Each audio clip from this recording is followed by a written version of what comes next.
wobbling table which has been bothering me for weeks. I'm not going to wait for a handyman to repair it.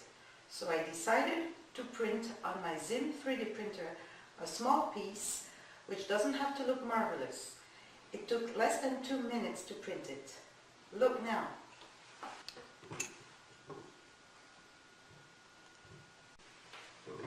My table is repaired. Thank you, Zim.